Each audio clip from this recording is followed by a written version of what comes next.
Hallelujah. സ്തോത്രം പിതാവേ, സ്തോത്രം സ്തോത്രം സ്തോത്രം സ്തോത്രം സ്തോത്രം. കരുണാസമ്പന്നനായ ദൈവമേ, സ്വർഗ്ഗപിതാവേ, കർത്താവേ, പകൽക്കാലയുടെ പാദാന്ത്യ ഞങ്ങൾ വരുന്നു കർത്താവേ. ദൈവമേ സ്തോത്രം. പകൽക്കാലം വേണ്ട തിരുവെഴുത്തുകൾ ദൈവമേ ഹല്ലേലൂയ എല്ലാവർക്കും മനസ്സിലാകത്തക്കവണ്ണം ദൈവമേ സ്വർഗം വചനത്തെ വ്യാഖ്യാനിച്ച് തരണമേ എന്ന് പ്രാർത്ഥിക്കുന്നു. ഹല്ലേലൂയ. കാഹളം തെളിവോടുതുവാൻ പരിശുദ്ധാത്മാവേ നിങ്ങളെ ശക്തീകരിക്കണമേ എന്ന് പ്രാർത്ഥിക്കുന്നു. കേൾവിക്കാർക്ക് വിടുതലായി അത് വ്യാപരിക്കപ്പെടട്ടെ. ഹല്ലേലൂയ. ഏകൻ ദൈവി ആത്മാവിൽ ഓരോരുത്തരും വിടുവിക്കപ്പെട്ടവരായി ചെല്ലട്ടെ. ഹല്ലേലൂയ. സ്വർഗം അങ്ങനെ ചെയ്യണമേ. തിരുക്കരങ്ങൾ താഴ്ത്തുന്നു. യേശു ക്രിസ്തുവിന്റെ നാമത്തിൽ അപേക്ഷിക്കുമ്പോൾ പ്രാർത്ഥന കേൾക്കണം. സ്വർഗ്ഗപിതാവേ, ആമേൻ ആമേൻ. ഹല്ലേലൂയ.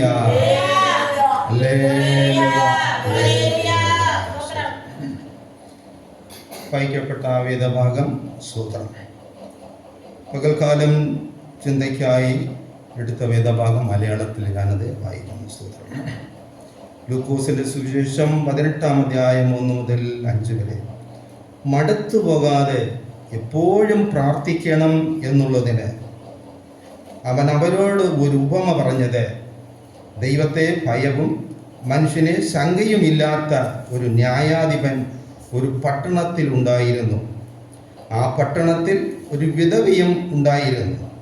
അവൾ അവൻ്റെ അടുക്കൽ ചെന്ന് എൻ്റെ പ്രതിയോഗിയോട് പ്രതിക്രിയ നടത്തി രക്ഷിക്കണമേ എന്ന് പറഞ്ഞു. അവന് കുറേ കാലത്തേക്ക് മനസ്സിലായിരുന്നു.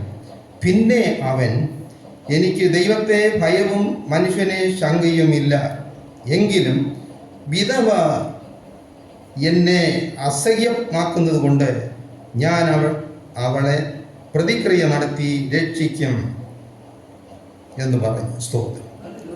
വായിക്കപ്പെട്ട വേദഭാഗം എല്ലാവർക്കും പരിചിതമായതും ഒരു കഥ പോലെ എല്ലാവരുടെയും മനസ്സിൽ നിൽക്കുന്ന ഒരു വേദഭാഗമാണ്. ഈ വേദഭാഗത്തിൽ നിന്നുകൊണ്ട് പ്രാർത്ഥിക്കുമ്പോൾ ശ്രദ്ധിക്കേണ്ട കാര്യങ്ങൾ, അതിനെക്കുറിച്ചാണ് ഞാൻ ഇന്ന് പകൽക്കാലം തിരുവെഴുത്തിൽ നിന്നും പങ്കിടാൻ ആഗ്രഹിക്കുന്നത്. പ്രാർത്ഥിക്കുമ്പോൾ ശ്രദ്ധിക്കേണ്ട കാര്യങ്ങൾ. പ്രാർത്ഥന ഒരു ഒരുക്കമില്ലാതെ എങ്ങനെയെങ്കിലും ചെന്നിരുന്ന് ചില കാര്യങ്ങൾ ചോദിച്ച് മടങ്ങിപ്പോകുന്ന ഒന്നല്ല. പ്രാർത്ഥന എന്ന് പറയുമ്പോൾ അതിനൊരു ഒരുക്കം വേണം. ദാവീദ് പല സ്ഥലങ്ങളിലും പറയുന്നുണ്ട്, ഞാൻ രാവിലെ ഒരുക്കി ദൈവമേ നിനക്കായി കാത്തിരിക്കുന്നു എന്ന്. അപ്പോൾ പ്രാർത്ഥനയ്ക്ക് ഒരു ഒരുക്കം ആവശ്യമുണ്ട്. ഒന്നാമതായി നാം അതിനെ ഒന്ന് നോക്കുമ്പോൾ നാം ആര് എന്ന് നന്നായി നാം അറിയണം. പ്രാർത്ഥിക്കുന്ന വ്യക്തി ആര് എന്ന് ആ വ്യക്തി നന്നായി അറിയണം. നമുക്കെല്ലാവർക്കും നമ്മെ കുറിച്ച് അറിയാം. എൻ്റെ പേര് പാൽരാജാണ്, അല്ലെങ്കിൽ പ്രാർത്ഥിക്കുന്ന നിങ്ങളുടെ പേര് നിങ്ങൾക്കറിയാം.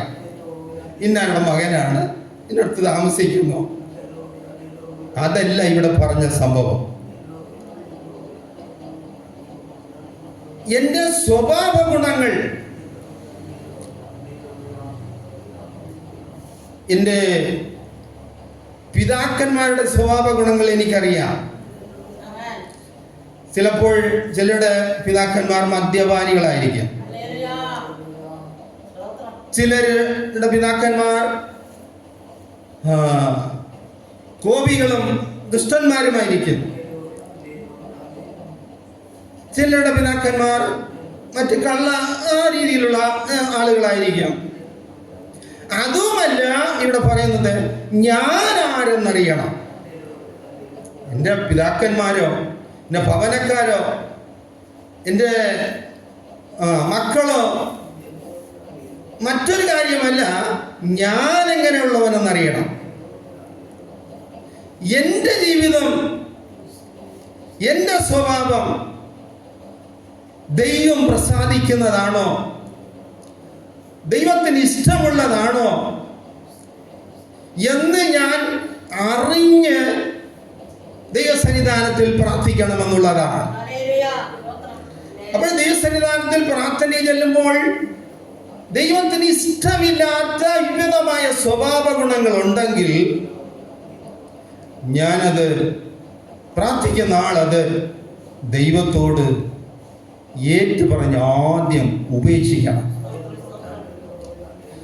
ദൈവം നമ്മുടെ പ്രാർത്ഥന കേൾക്കുവാൻ നമ്മുടെ സ്വഭാവ ഗുണങ്ങൾ, നമ്മുടെ ചിന്താമണ്ഡലം, നമ്മുടെ പ്രവൃത്തി രംഗങ്ങൾ എല്ലാം നന്നായി മനസ്സിലാക്കി അത് വിട്ടോടുവാൻ നാം തയ്യാറാകണം. ഒരിക്കൽ ഞാൻ പഠിച്ചുകൊണ്ടിരിക്കുന്ന കാലത്ത് 4-ഓ 3-ലോ ഒരു കഥ കേട്ടിട്ടുണ്ട്. ഞാൻ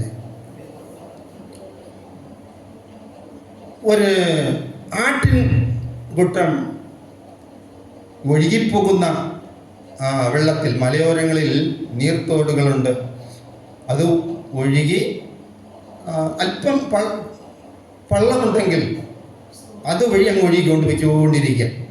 അപ്പോൾ ഈ മേഞ്ഞം കൊണ്ടുവരുന്ന ആടുകൾ ഈ ഓടയിൽ നിന്ന് വെള്ളം കുടിക്കും. ഇങ്ങനെ ഒരാട് വെള്ളം കുടിക്കുമ്പോൾ മുകൾ ഭാഗത്ത് നിന്നുകൊണ്ടൊരു ചെന്നായി വിളിച്ചു ചോദിക്കുന്നു, ഞാൻ കുടിക്കുന്ന വെള്ളം ആരുടെ അവിടെ കലക്കണതെന്ന്.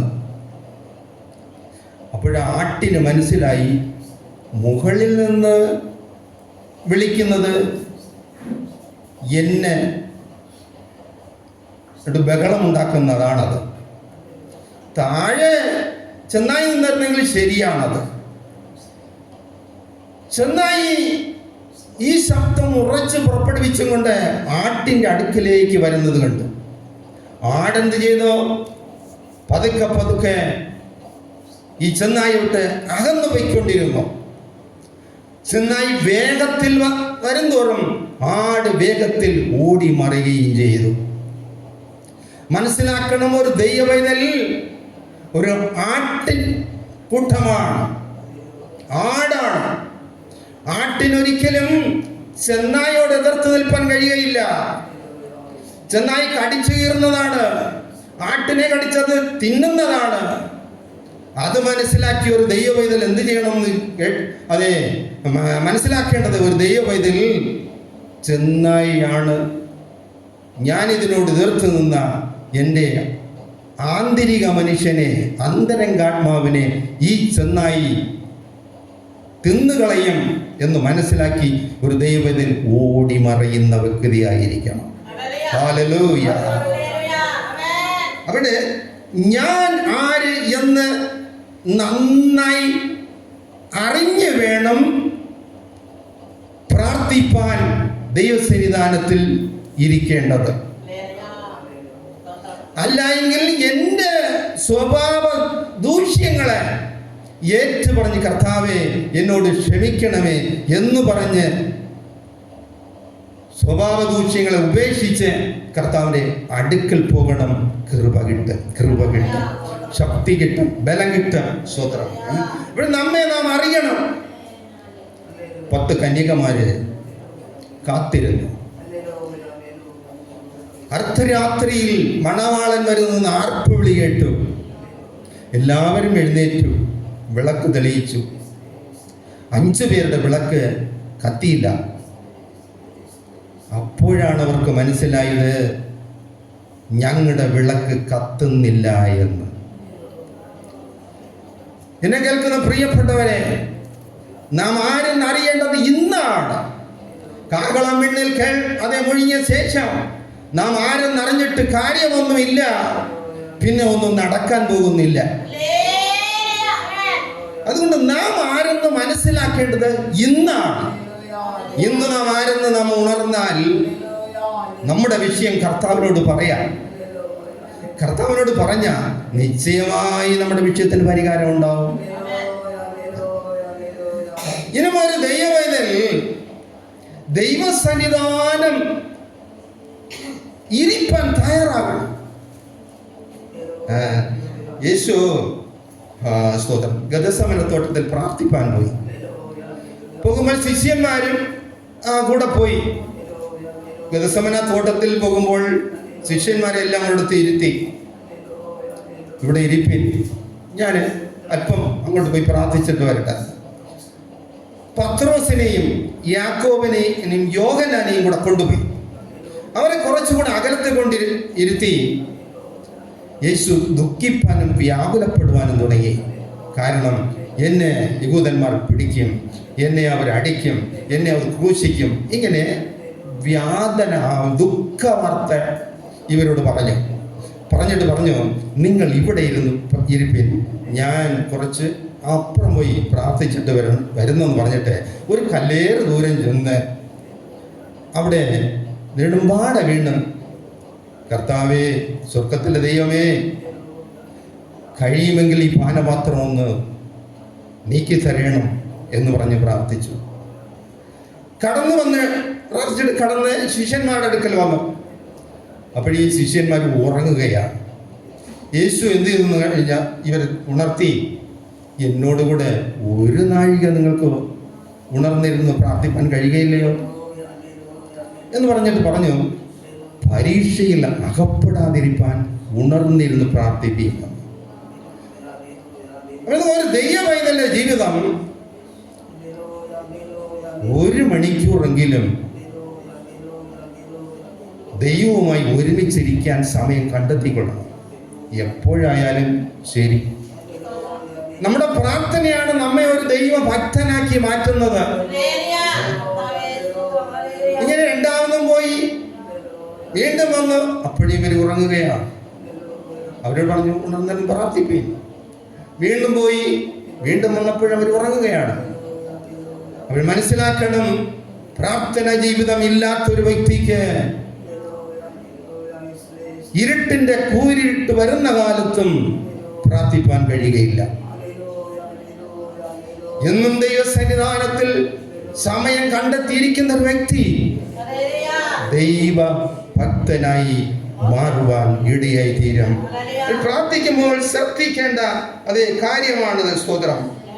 ഇന്നും സ്വന്തം ജീവിതം ശോധന ചെയ്ത് വിശുദ്ധിക്കായി ക്രമീകരിക്കുന്ന സമയങ്ങളായിരിക്കണം ഇത്.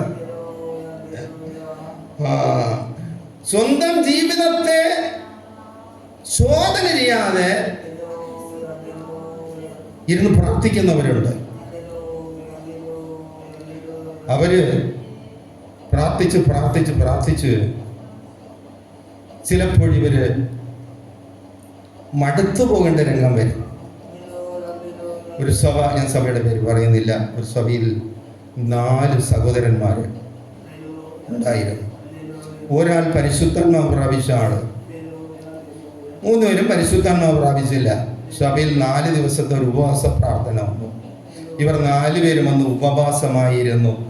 ഈ 4 ദിവസവും ഉപവാസമായിരുന്നു പ്രാർത്ഥിക്കും. പരിശുദ്ധാത്മാവ് കിട്ടിയില്ലെങ്കിൽ ഇനി ഈ പെന്തക്കോസ്തിൽ കാലചവിട്ടക്കമില്ല. ഇതായിരുന്നു ഇതിലുള്ള 1-2 സഹോദരന്മാരുടെ തീരുമാനം. അവരെ ശോധന ചെയ്യുന്നില്ല, പരിശുദ്ധാത്മാവിന് വേണ്ടി ഇരിക്കുക. ഇവർ 4 ദിവസം ഇരുന്നു, പരിശുദ്ധാത്മാവ് കിട്ടിയില്ല. 2 പേര് പിന്മാറിപ്പോയി. ഇന്നും മദ്യപാനികളായി എൻ്റെ ഭവനത്തിൻ്റെ ചുറ്റുമുണ്ട്. അയ്യോ, അതും പറയാൻ പാടില്ല, ഈ സംഭവം അങ്ങ് പോകുന്നു. പൊക്കോട്ടെ, സൂക്ഷിച്ച് വേണം ഇടപെടാൻ. പൊക്കോട്ടെ. അപ്പോഴേ ജീവിതം ശോധന ചെയ്ത് വേണം നമ്മുടെ ആവശ്യത്തിന് വേണ്ടി ഇരിക്കാൻ. ഏതൊരു ദൈവത്തിലും പ്രാർത്ഥിക്കുമ്പോൾ ശ്രദ്ധിക്കേണ്ട കാര്യം, നമ്മെ ശോധന ചെയ്തിട്ട് വേണം നാം ദൈവസന്നിധാനത്തിൽ പ്രാർത്ഥനയ്ക്ക് ഇരിക്കേണ്ടത്.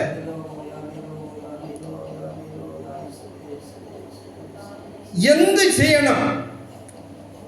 അടുത്ത കാര്യം, പ്രാർത്ഥിക്കുമ്പോൾ ഞാൻ എന്ത് ചെയ്യണമെന്ന് പ്രാർത്ഥിക്കണം എന്ന് പറഞ്ഞാൽ, നമ്മുടെ പ്രാർത്ഥനയ്ക്ക് ഉത്തരം കിട്ടാതെ നാം തളർന്ന് ക്ഷീണിച്ചു പോകുമ്പോൾ അടുത്ത് പ്രാർത്ഥിക്കേണ്ട സ്റ്റെപ്പ്, ദൈവമേ ഞാൻ എന്ത് ചെയ്യണമെന്നാണ്.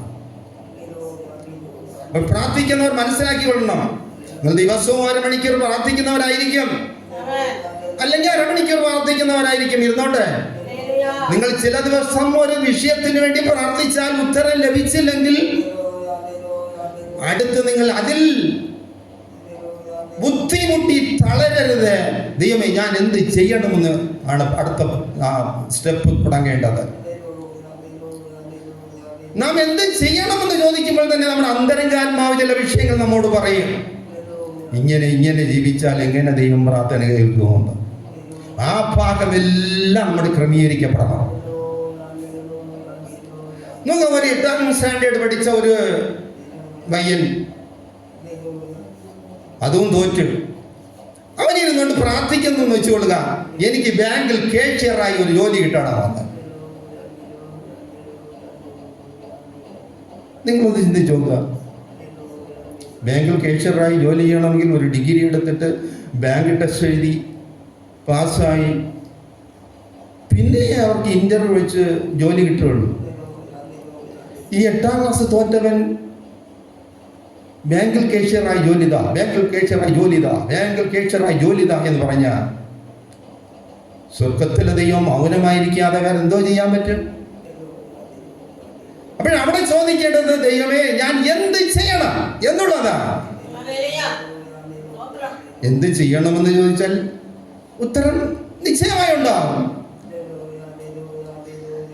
അപ്പോൾ പ്രാർത്ഥിക്കുമ്പോൾ ശ്രദ്ധിക്കേണ്ടത്, നാം ആരെന്ന് നന്നായി മനസ്സിലാക്കണം. ഞാൻ എന്ത് ചെയ്യണം എന്നുള്ള ചോദ്യത്തിനും ഉത്തരം വാങ്ങണം. അടുത്ത ഒരു കാര്യം കൂടെ അതിൽ ഇൻട്രൊഡക്ഷനായി പറയുന്നുണ്ട്. പ്രാർത്ഥിക്കുമ്പോൾ ദൈവ ഇഷ്ടം മനസ്സിലാക്കണം. ദൈവ ഇഷ്ടം എന്ത്? ഞാൻ പ്രാർത്ഥിക്കുന്ന വിഷയത്തിൽ ദൈവ ഇഷ്ടം എന്ത്? ബിലയാമൻ ഇതുപോലെ ഒരു സംഖ്യാപുസ്തകം 22:7 മുതൽ ഞാനത് പറഞ്ഞോട്ടെ. സ്തോത്രം. ബാക്കി വായിച്ചാൽ മതിയാവും. സ്തോത്രം.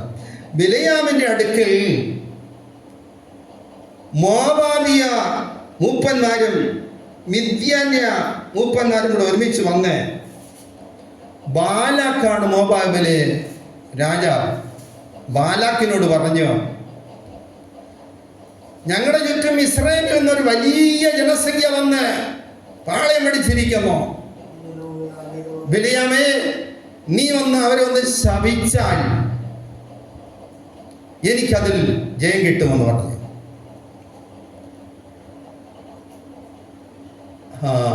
ദക്ഷിണയുമായി അവര് വന്ന് ബിലയാമിനോട് പറഞ്ഞു. ബിലയാം, നിങ്ങൾ ഇന്ന് പാർപ്പി, ഞാൻ ദൈവത്തോട് അരുളപ്പാട് ചോദിക്കട്ടെന്ന് പറഞ്ഞു.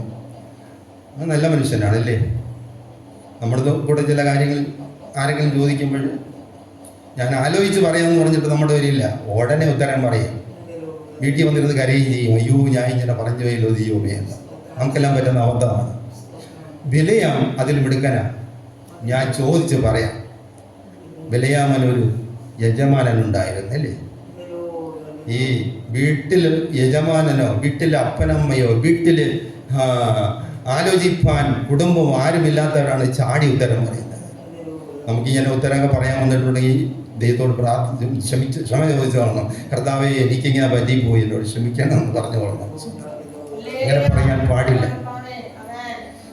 ബിലെയാം രാത്രിയിൽ ദേശസന്നിധാനത്തിൽ ഇരിക്കുമ്പോൾ ദൈവം പ്രത്യക്ഷനായി. ഇതാ നിന്റെ കൂടെ വന്ന് പാർക്കുന്ന ഇവരാരെന്ന് ചോദിച്ചു.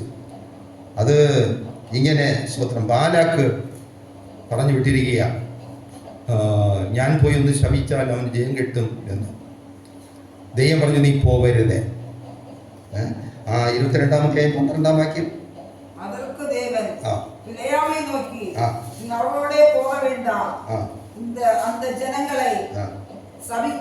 ആ ജനത്തെ നീ ശപിക്കരുത്, അവർ അനുഗ്രഹിക്കപ്പെട്ടവരാണ്. അപ്പൊ നോക്കുക, ബിലെയാമിനോട് ദൈവം പറഞ്ഞു, മോവാബിൽ വന്ന് പാളയം വിളിച്ച് കിടക്കുന്നവര് നീ ശപിക്കരുത്, അവർ അനുഗ്രഹിക്കപ്പെട്ടവരാണ്. അടുത്തെന്താ പറയുന്നത്? മതി, സ്വന്തം. അപ്പോൾ ദൈവം ബിലെയാമിനോട് പറഞ്ഞപ്പോഴേ ദൈവം ഇഷ്ടം ബിലെയാമിന് മനസ്സിലായില്ല. മനസ്സിലായി. ബിലെയാം എന്ത് ചെയ്യണം? ബിലെയാം മിണ്ടാതെ അതിൻ്റെ നിങ്ങൾ പോയി, ഞാൻ പിന്നീട് പറയാമെന്ന് പറഞ്ഞാൽ വിടണം, അല്ലെങ്കിൽ വരാൻ പറ്റില്ല, അത് എനിക്ക് അനുമതി കിട്ടിയില്ല എന്ന് പറഞ്ഞാൽ വിടണം. ദൈവ ഇഷ്ടം മനസ്സിലായിട്ടും ബിലെയാം ഈ ബാലാക്കിന്റെ മൂപ്പന്മാരോടുകൂടെ ബിലെയാം പോയി. അതിന്റെ ഫലമായി എന്ത് നടന്നു അറിയാമോ? 24-ാം അധ്യായം 10-ാം വാക്യം. ബാലാക്കും ബിലെയാമും പിണങ്ങേണ്ടി വന്നു. വായിച്ചേ, 24-10 സംഖ്യാപുസ്തകം.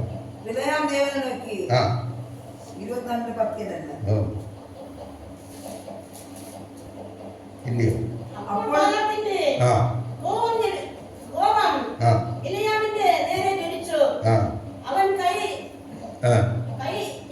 ബാലാക്കിന്റെ കോപം ബിലെയാമിന്റെ നേരെ ജ്വലിച്ചു, അവൻ കൈ ഞെരിച്ചു എന്നാണ്.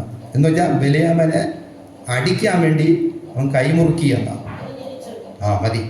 അപ്പോഴൊന്ന് മനസ്സിലാക്കണം, നമ്മെ നാം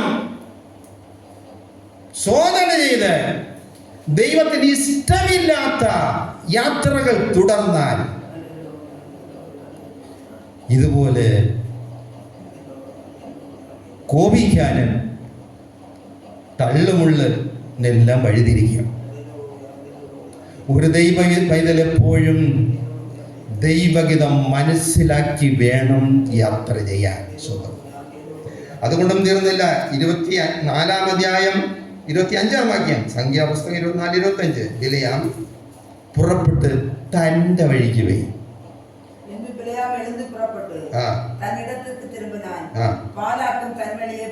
ബാലാക്കും തൻ്റെ വഴിക്ക് പോയി. സ്തോത്രം. അപ്പോൾ നോക്കുക, ദൈവ ഇഷ്ടം മനസ്സിലാക്കിയിരുന്നെങ്കിൽ ഈ ബിലെയാമിന് ഇവിടെയുള്ളൊരു പക പിണക്കം വരുത്തി വെക്കേണ്ടതായിരുന്നു. ഇങ്ങനെയുള്ള ദൈവത്തിന് ഇഷ്ടമില്ലാത്ത പ്രവൃത്തി നോക്കുക. യോശുവ 13-ാം അധ്യായം 22-ാം വാക്യം. ഈ ബിലെയാമിന്റെ ജീവനെ വരെയും നഷ്ടപ്പെടുത്തി. ദൈവത്തിന് പ്രസാദമുള്ളത് ചെയ്യാത്തതിനാൽ ബിലെയാമിന്റെ ജീവൻ വിടേണ്ടി വന്നു. ഇസ്രായേൽ ജനം യുദ്ധക്കളത്തിൽ ഇറങ്ങുമ്പോൾ ബിലെയാമും അവൻ്റെ ഇടയിൽ ചെന്ന് ചാടിയിരിക്കാം. യോശുവ 13:22 പറഞ്ഞത്, ഇസ്രായേൽ മക്കൾ കൊന്നവരുടെ കൂട്ടത്തിൽ ബെയോരിന്റെ മകനായ ബിലെയാം എന്ന പ്രശ്നക്കാരനും വാളാൽ മരിക്കേണ്ടി വന്നു. അപ്പോൾ മനസ്സിലാക്കണം, ദൈവ ഇഷ്ടം മനസ്സിലാക്കി നാം ഓരോ നാളും നമ്മുടെ ജീവിത യാത്ര തുടർന്നില്ലെങ്കിൽ നാമും ദൈവവും പിണങ്ങേണ്ടി വരും. അത് സംഭവിക്കാതിരിക്കാൻ എന്ന് പറഞ്ഞാൽ ദൈവത്തെ വിട്ട് നാം പിന്മാറേണ്ട രംഗം വരും. അത് സംഭവിക്കാതിരിക്കാൻ പ്രാർത്ഥിക്കുമ്പോൾ ഒരു ദൈവവേദൽ ചെയ്യേണ്ടതെന്നാൽ, ഒന്ന്, നാം ആരെന്ന് നന്നായി മനസ്സിലാക്കി വേണം പ്രാർത്ഥിപ്പാൻ. രണ്ടാമത്, പ്രാർത്ഥിക്കുമ്പോൾ ഞാൻ എന്ത് ചെയ്യണം, നമ്മുടെ ഭാഗം ചെയ്യാനുണ്ടെങ്കിൽ അത് ദൈവമേ എനിക്ക് നിവർത്തിപ്പാൻ കൃപ തരണമേ, ശക്തി തരണമേ, ഇന്ന പാപം എന്നിലുണ്ട്, ഇന്ന നിനക്ക് ഇഷ്ടമില്ലാത്തതുണ്ട്, ഇന്ന നിനക്ക് ഇഷ്ടമില്ലാത്തതുകൊണ്ട് എനിക്കത് അനുസരിപ്പാൻ ശക്തി തരണമേ എന്നോട് പ്രാർത്ഥിച്ചാൽ മതി. നിശ്ചയം ഏത് പാപത്തെയും ജയിക്കുവാൻ സ്വർഗത്തിൽ ദൈവം ശക്തി തരുന്ന ദൈവമാണ്. ഹല്ലേലൂയ. എല്ലാ ദൈവമക്കളായി നിൽക്കുന്നത് പ്രാർത്ഥിച്ച് ദൈവത്തിന് ശക്തി വാങ്ങി പാപത്തെ ജയിച്ചത് കൊണ്ടാണ് ധൈര്യമായി ദൈവസന്നിധാനത്തിൽ നിൽക്കുന്നത്. അല്ലാതെ ഒരു മനുഷ്യനും ധൈര്യമായി ദൈവസന്നിധാനത്തിൽ നിൽപ്പാൻ കഴിയുകയില്ല. ഹല്ലേലൂയ. പ്രാർത്ഥിക്കുമ്പോൾ എന്ത് ചെയ്യണം? അടുത്ത് പ്രാർത്ഥിക്കുമ്പോൾ ദൈവ ഇഷ്ടം മനസ്സിലാക്കി പ്രാർത്ഥിക്കണം.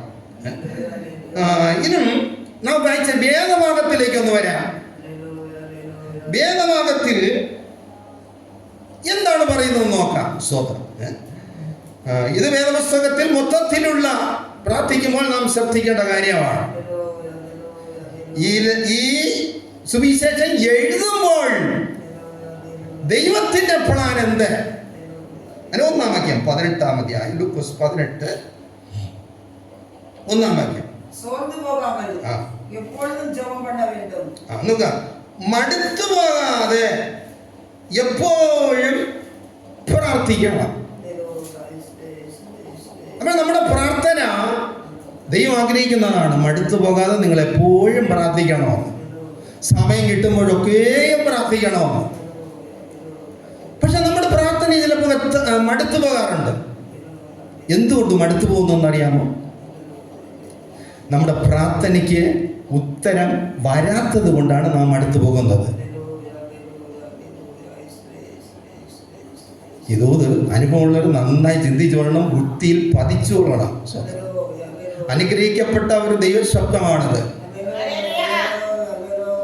പലപ്പോഴും പ്രാർത്ഥിച്ച് മടുക്കുന്ന വിശ്വാസികൾ ധാരാളമുണ്ട്. പ്രാർത്ഥിച്ച് ഇനി പ്രാർത്ഥിക്കേണ്ട എന്ന് വിട്ടുകളഞ്ഞ വിഷയങ്ങളുണ്ട്. പ്രാർത്ഥിച്ച്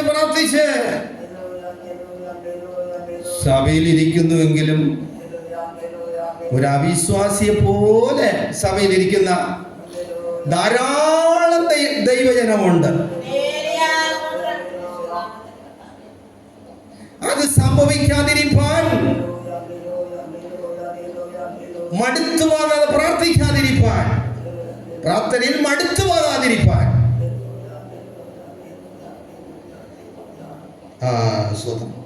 യെരമ്യാ പ്രവചനം 15-ാം അധ്യായം 6-ാം വാക്യം. ഇവിടെ പ്രാർത്ഥിക്കുന്നവർ പറയുന്നു, പ്രാർത്ഥിച്ച് ഞാൻ മടുത്തു, ഇനി ആ പ്രാർത്ഥന വേണ്ട. 1 മണിക്കൂർ പ്രാർത്ഥിക്കുന്നവര് മടുത്തു, പ്രാർത്ഥന ഇപ്പം ഇല്ല, ലോകമനുഷ്യനെ പോലെ ഇരിപ്പാണ്. യെരമ്യാവ് പറയുന്നത് എന്തെന്നറിയാമോ? ഞാൻ വായിച്ചേ 15:6. യെരമ്യാ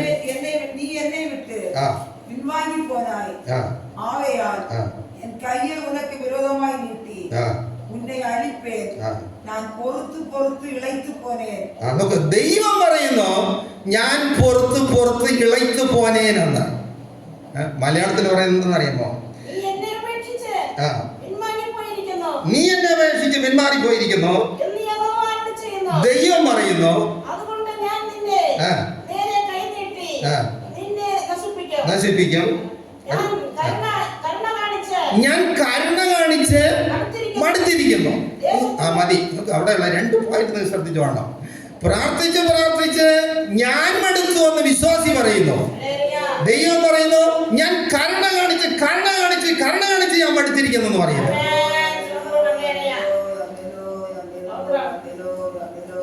രണ്ടും തിരിച്ചു ഒന്ന് ഒത്തു നോക്കുക. പ്രാർത്ഥിക്കുന്ന ഞാൻ എന്ത് ചെയ്യണമെന്ന് ചോദിച്ചില്ല, ദൈവത്തിന്റെ ഇഷ്ടം മനസ്സിലാക്കിയില്ല, അതുകൊണ്ട് ഞാൻ മടുത്തു. സ്വർഗത്തിലെ ദൈവമോ പല പ്രാവശ്യം സൗഖ്യമാക്കി, പല പ്രാവശ്യം നിത്യവൃത്തിക്കുള്ള കാര്യങ്ങൾ ചെയ്തു കൊടുത്തു, പല പ്രാവശ്യം അവരെ പോറ്റി, പല പ്രാവശ്യം കഷ്ടത്തിൽ നിന്ന് വിടുവിച്ചു. ഞാൻ ഇവരെ നന്മ ചെയ്ത് ഞാൻ മടുത്തിരിക്കുന്നു. മര്യാദയ്ക്ക് കർത്താവെ ഞാൻ എന്ത് ചെയ്യണം? ദൈവമേ നിന്റെ എന്തെന്ന് ഞാനത് നേരത്തെ മനസ്സിലാക്കി. സ്വർഗത്തിലെ ദൈവം ഈ കാര്യം പറയുമോ? പ്രിയപ്പെട്ടവരെ, പലപ്പോഴും ദൈവത്തോട്ട് അകന്നു പോകുവാൻ കാരണം നമ്മുടെ തെറ്റാണ്. അല്ലെങ്കിൽ നാം ദൈവത്തോട് പ്രാർത്ഥിക്കേണ്ട വിധം നമുക്ക് അറിഞ്ഞുകൂടാത്തോണ്ടാണ്. നമ്മെ ശോധന ചെയ്യുവാനും നമ്മെ ക്രമീകരിക്കാനും നമ്മുടെ ജീവിതത്തെ ദൈവം ആഗ്രഹിക്കുന്നവണ്ണം ഏൽപ്പിച്ചു കൊടുക്കാനും നമ്മുടെ മനസ്സ് വയ്ക്കാത്തത് കൊണ്ടാണ് ദൈവം നന്മ ചെയ്ത് മടുത്തിരിക്കുന്നത്. കരുണ കാണിച്ച് ദൈവം മടുത്തുന്നത്. എല്ലാ ദിവസവും പ്രാർത്ഥിക്കുമ്പോൾ നന്മയ്ക്ക് വേണ്ടി ആരാധന ആരംഭം മുതൽ അവസാനം വരെ നന്മയ്ക്ക് വേണ്ടി പ്രാർത്ഥിക്കുന്ന ദൈവമക്കളെ, സഭയെ, ഒരു സഭയല്ല, ഞാൻ എല്ലാ സഭയും അടയ്ക്കാ സംസാരിക്കുന്നു. ഇത് കേൾക്കുന്ന എല്ലാ സഭകളുമേ, ദൈവം മടുത്തിരിക്കുന്നത് ശരിയോ നീ മടുത്തിരിക്കുന്നത് ശരിയോ?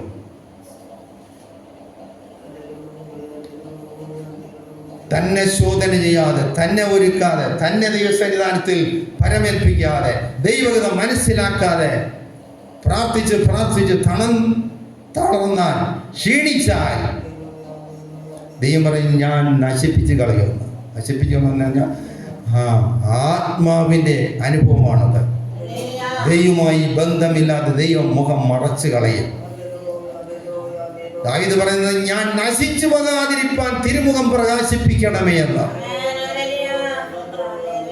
ഒരു വ്യക്തിയുടെ ജീവിതത്തിൽ ദൈവമുഖം പ്രകാശിപ്പിക്കാതിരുന്നാൽ ദൈവം അവനോട് മടുത്തതല്ലേ? അവൻ നശിക്കാൻ നിങ്ങൾ പോകട്ടെന്നുള്ള ആ രീതിയിൽ ദൈവം എത്തിച്ചേർന്നതല്ലേ? അങ്ങനെ വിടുവാൻ ദൈവത്തിന് ഇഷ്ടമില്ല.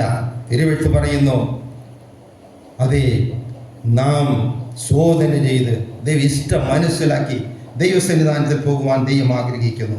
ഇനി പുറപ്പാട് പുസ്തകം 15-ാം അധ്യായം അതിൻ്റെ 22 മുതൽ ഒന്ന് വായിക്കുമ്പോഴേ, മോശ ഇസ്രായേലിനെ ചെങ്കടലിൽ നിന്ന് പ്രയാണം ചെയ്തു. ചെങ്കടൽ പിളർന്ന് അപ്പുറത്ത് പോയി അവരോടൊന്ന് യാത്ര തുടങ്ങിയപ്പോൾ അവർ ശൂർ മരുഭൂമിയിലെത്തി. ഒരു മരുഭൂമിയിലെത്തി 3 ദിവസം മരുഭൂമിയിൽ ഇവർ നടന്നു. വെള്ളമില്ല. ശക്തന്മാർ തന്നെ അല്ലേ 3 ദിവസം വെള്ളമില്ലാതെ നടന്നു. നമ്മുടെ ഒരു ദിവസം നടക്കില്ലല്ലോ വെള്ളമില്ലാതെ, അല്ലേ? 3 ദിവസം നടന്നിരിക്കുന്നു. അങ്ങനെ പോയി അടുത്തവര് മാറയിലെത്തിയപ്പോഴെന്താണ്? വെള്ളം കിട്ടി, കശപ്പ്, കുടിക്കാൻ വയ്യ. ഇങ്ങനെ ആയപ്പോഴേ ജനം മോശയോട് എന്ത് ചെയ്യുന്ന അറിയാമോ? പിറവൃത്തം. മോശയോട് ചോദിക്കല്ലേ വേണം? മോശ ഒരടിയിൽ നടക്കാൻ വയ്യ, എന്ത് ചെയ്യണം? ചോദിക്കല്ലേ വേണം? അവർ മോശയോട് പിറവൃത്തം. മോശ എന്ത് ചെയ്തെന്ന് അറിയാമോ? ദൈവത്തോട് അപേക്ഷിച്ചു, അപേക്ഷിച്ചു എന്ന് പറയാൻ ദൈവത്തോട് ചോദിച്ചു. വായിച്ചേ പാകം. അപ്പോൾ ജനങ്ങൾ മോശയ്ക്ക് വിരോധമായി മുറുമുറുത്ത് 24-ാം വാക്യം. എന്നത്തെ കുടിപ്പോം എന്താണ്? മോശയെ കർത്തരെ നോക്കി കൂപ്പിട്ടാൻ. പ്രാർത്ഥിച്ചെന്നല്ല, കൂപ്പിട്ടാൻ. മലയാളത്തില് അപേക്ഷിച്ചു. 2 വ്യത്യാസമുണ്ട്. പ്രാർത്ഥനയ്ക്കും അപേക്ഷിക്കും 2 വ്യത്യാസമുണ്ട്. സംഭവം ഒന്നാ, 2 വ്യത്യാസമുണ്ട്. അപേക്ഷിച്ചോ. അപ്പോഴും ദൈവം എന്ത് ചെയ്തെന്ന് അറിയാമോ? ഒരു വൃക്ഷം കാണിച്ചു കൊടുത്തു. ആ കൊമ്പ് വെട്ടി വെള്ളത്തിലിട്ടപ്പോഴും വെള്ളം അതിനുള്ളതായി. സന്തോഷമായി. പിന്നീട് അവർ അവിടെ നിന്ന് യാത്ര ചെയ്തു. നോക്കാം 27-ാം വാക്യത്തിൽ അവർ അവിടെ നിന്ന് യാത്ര ചെയ്തു. നോക്കാം, ഒരു കഷ്ടം ജീവിതത്തിൽ വരുമ്പോഴേ അടുത്ത് നന്മ എത്ര വരുന്നു നോക്കിക്കൊള്ളണം. ദൈവസന്നിധാനത്തിൽ നാം ഒരു കഷ്ടം ദൈവത്തോട് പ്രാർത്ഥിച്ച് നാം ചെയ്യേണ്ടത് ചെയ്ത് താണ്ടുമെങ്കിൽ നന്മ നിരവധി വരും. 27 വാക്യം. ഏലീമിലെത്തി. ഇവർ മാറായിലിനെ അത്ര ഏലീമിലെത്തി. അവിടെ അധികം 12 നീരുറവ്. ഇവിടെ ഒരു നീരുറവില്ല കുടിക്കാൻ. നോക്കുക, ഇവർക്ക് അവിടെ കിട്ടിയ 70 നീരുറവും 12 നീരുറവും 70 ഈന്തപ്പനയും ഉണ്ടായിരുന്നു. നോക്കുക, അപ്പൊ ശോധന സഹിക്കേണ്ടി വരുമെങ്കിൽ അപ്പുറത്തൊരു വലിയ നന്മയുണ്ടെന്നുള്ളത് ഒരു ദൈവം മനസ്സിലാക്കിക്കൊള്ളണം. പ്രതിസന്ധിയാവുന്ന പിളർന്ന് അപ്പുറത്ത് പോയാൽ മതി. അത് മാത്രമല്ല 26 വാക്യത്തിൽ ഒരു വാഗ്ദത്തം കൂടെ കൊടുക്കുന്നു. സോദരം, ഒരു ശോധനയെ കടന്നവർ പോകുമ്പോഴേ ദൈവം അവർക്ക് കൊടുക്കുന്ന ആദ്യം പറയുന്നത് 26 വാക്യത്തിൽ, ഞാൻ നിന്നെ സൗഖ്യമാക്കുന്ന യഹോവ വാഗ്ദത്തം കൊടുക്കുക. 27 ഏലീമിൽ 12 നീരുറവയും 7 ഈന്തപ്പനയുമുണ്ട്. ഇപ്പോൾ മനസ്സിലാക്കണം, എന്ത് ചെയ്യണമെന്ന് ദൈവത്തോട് ആലോചന ചോദിച്ച് നമ്മുടെ ആ പ്രശ്നത്തെ ജയിച്ചു കഴിഞ്ഞാൽ അടുത്ത് നമുക്ക് വരുന്നത് നന്മയാണ്. അത് ഏത് ശോധനയായാലും ശരി, നമ്മെ ദൈവസന്നിധാനത്തിൽ വിടാതെ പിടിച്ചമർത്തി വെച്ചിരിക്കുന്ന പാപശക്തി ആയാലും ശരി, അതിന്റെ മേലെ നാം ഒരു ജയം പ്രാപിക്കുമെങ്കിൽ, ദൈവത്തിൽ നിന്ന് ഒരു ജയം വാങ്ങുമെങ്കിൽ അതിന്റെ പിന്നിൽ ഒരു അനുഗ്രഹമുണ്ട് എന്നുള്ളത് ഉറപ്പായ കാര്യമാണ്. ഹല്ലേലൂയ. അതിനെ കേൾക്കുന്ന പ്രിയപ്പെട്ടവരെ, സ്തോത്രം. അതെ, ദൈവം നമ്മെ ഒരിക്കലും പരാജയത്തിൽ നടത്തുകയില്ല. ദൈവം ഒരിക്കലും നമ്മെ കൈവിടുന്ന ദൈവമല്ല. ദൈവം നമ്മെ ഉപേക്ഷിക്കുന്ന ദൈവമല്ല. ദൈവം ആഗ്രഹിക്കുന്നത്, ദൈവം അനുഗ്രഹിപ്പാൻ ആഗ്രഹിക്കുകയാണ്. അതിന് തടസ്സമായിട്ടുള്ളതാണ് വിടാൻ പറയുന്നത്. ഹല്ലേലൂയ. ഇന്നും 2 രാജാക്കന്മാരുടെ പുസ്തകം 3-ാം അധ്യായം, മൂന്നാം അധ്യായത്തിലേക്ക് വരുമ്പോഴേ ഇസ്രായേൽ രാജാവ് ആഹാബാണ്. ഇസ്രായേൽ രാജാവ് ആയിരുന്നിട്ട് ആഹാബിന്റെ കാലം. ആഹാബിനെ കുറിച്ച് നോക്കിയാൽ ബാലിനെ സേവിച്ച് നടന്നവനാണ് ആഹാബും ഭാര്യ ഇസബേലും. എല്ലാവർക്കും ആ ചരിത്രം അറിയാം. എങ്കിലും എനിക്കൊരു ആത്മീയ കാര്യം അവിടെ പറയാനുണ്ട്. സ്തോത്രം. ആഹാബ് വിഗ്രഹാരാധിയും ബാലിനെ സേവിച്ച് നടന്നവന്. 480 കള്ളപ്രവാചകന്മാർ ആഹാബിനുണ്ടായിരുന്നു. ഏലിയാവിനോട് മത്സരിച്ചവനാണ് ഈ ആഹാബും ഇസബേലും. ഏലിയാവിനെ 24 മണിക്കൂറിനകത്ത് കൊന്നുകളയുമെന്ന് വെല്ലുവിളിച്ച വ്യക്തിയാണ് ഈ ഇസബേൽ. ആഹാബും അതിനുശേഷം യഹോശാഫാത്ത് யோவாவின் ராஜா இஸ்ரவேலின் ராஜாவுக்கு விரோதமாய் கலகம் பண்ணினான். அக்காலத்திலே யோராம் என்னும் ராஜா சமாரியாவிலிருந்து புறப்பட்டு இஸ்ரவேல் எல்லாம் லக்கம் பார்த்தான். மோவாவின் ராஜா எனக்கு விரோதமாய் கலகம் பண்ணினான். மோவாவியர் மேல் யுத்தம் பண்ண என்னோடு கூட வருகிறீரா என்று യൂദാവിൻ രാജാവായ യോശാഫാത്തിനോട്, നിങ്ങൾക്ക് കാര്യം ഒന്നും മനസ്സിലായി കാണില്ല, ഞാൻ പറഞ്ഞു തരാം. ആ കാര്യം മനസ്സിലായി. ഈ ആഹാബ് ആദ്യം ചെയ്തെന്നു കേട്ടു കഴിഞ്ഞാൽ, ഈ യഹോശാഫാത്തിനെയും യുദ്ധത്തിന് വിളിച്ചുകൊണ്ട് സ്തോത്രം. ഹല്ലേലൂയ. സ്തോത്രം. 1 രാജാക്കന്മാർ 22-ാം അധ്യായം 29-ാം വാക്യം. യഹോശാഫാത്ത് ദൈവഭക്തനാണ്, ആഹാബ് വിഗ്രഹാരാധിയാണ്. രണ്ടുപേർക്കും കൂട്ടുകെട്ടൊന്നും പാടില്ല. കാരണം ഇണങ്ങുകയും ചെയ്ത പിണങ്ങുകയും ചെയ്യരുതെന്നാണ് കൊരിന്ത്യർക്ക് എഴുതിയ ലേഖനത്തിൽ പറയുന്നത്. ഒരു ദൈവപൈതലിന് സ്നേഹിതയായി സ്നേഹിക്കുവാൻ ദൈവവചനം അനുസരിക്കുന്ന ദൈവമക്കൾ ആയിരിക്കണം. എങ്കിലേ സമാധാനത്തോട് സന്തോഷത്തോട് ജീവിതം പോവുകയുള്ളൂ. അല്ലെങ്കിൽ പ്രശ്നങ്ങൾ പലതുണ്ടാകാൻ സാധ്യതയുണ്ട്. ഈ യഹോശാഫാത്ത് ദൈവഭക്തനാണ്. ഈ ദൈവഭക്തൻ ആഹാബിനെ കൂട്ടുപിടിച്ചു. എന്തിനു വേണ്ടി ആഹാബിനെ കൂട്ടുപിടിച്ചത്? ഒന്ന് വായിക്കാമേ.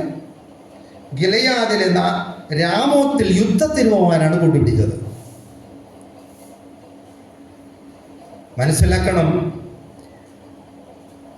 ആഹാബിനും യഹോശാഫാത്തിനും ബന്ധം പാടില്ല. കണ്ടാൽ ശരി, സുഖം. ഈ ചെന്നായും ആടും കൂടെ യാത്ര ചെയ്തുപോലുള്ള യാത്രയെ പാടുള്ളൂ. ഇതിൽ ദൈവഹിതമില്ലെന്ന് മനസ്സിലാക്കാതെ, ദൈവഇഷ്ടമെന്ന് മനസ്സിലാക്കാതെ യഹോശാഫാത്ത് യുദ്ധത്തിന് പോയി ആഹാബ് പറഞ്ഞത് എന്തെന്നറിയാമോ? നീ വേഷം മാറി രഥത്തിൽ ഇരുന്ന് യുദ്ധം ചെയ്യണം. ഞാൻ വേഷം മാറി ജനത്തിൻ്റെ ഇടയിൽ പോകാമെന്ന്. ഈ യഹോശാഫാത്തിന് അല്പം ബുദ്ധിയുണ്ടെങ്കിൽ ചിന്തിച്ചൂടെ? രഥത്തിൽ വരുന്നതാണ് രാജാവ്. അവനെ തന്നെ ആദ്യം അവിടുത്തെ പടയാളികൾ കൊല്ലുകയുള്ളൂ. അല്പം പോലും ശോധന ചെയ്യാതെ പറ്റനായി എല്ലാ അപകടങ്ങളിലും എത്തിച്ചാടുന്ന ഒരു വ്യക്തിയായിരിക്കാൻ ദൈവം ഒരു ദൈവവേദനെ കുറിച്ച് ആഗ്രഹിക്കുന്നില്ല. ഇങ്ങനെ യുദ്ധം മുറുകി വന്നപ്പോൾ, നിങ്ങൾ ആ ഭാഗം വായിക്കുമ്പോൾ മനസ്സിലാവും, ഞാൻ പറഞ്ഞു പോകാം. യുദ്ധം മുറുകി വന്നപ്പോൾ യഹോശാഫാത്ത് നിലവിളിച്ചു, അയ്യോ ഞാനല്ല ഇസ്രായേൽ രാജാവ്. അപ്പോഴവർക്ക് മനസ്സിലായി, ഇസ്രായേൽ രാജാവിനെ തന്നെ കൊല്ലണം, ആരെയും കൊല്ലരുത് എന്ന് കൽപ്പന അവർക്കുണ്ടായിരുന്നു. അവർ അവനെ വിട്ട് പിന്മാറി നോക്കിയപ്പോൾ ഒരുത്തൻ പടക്കൂട്ടത്തിൽ വെല്ലുവിളിക്കുന്നു.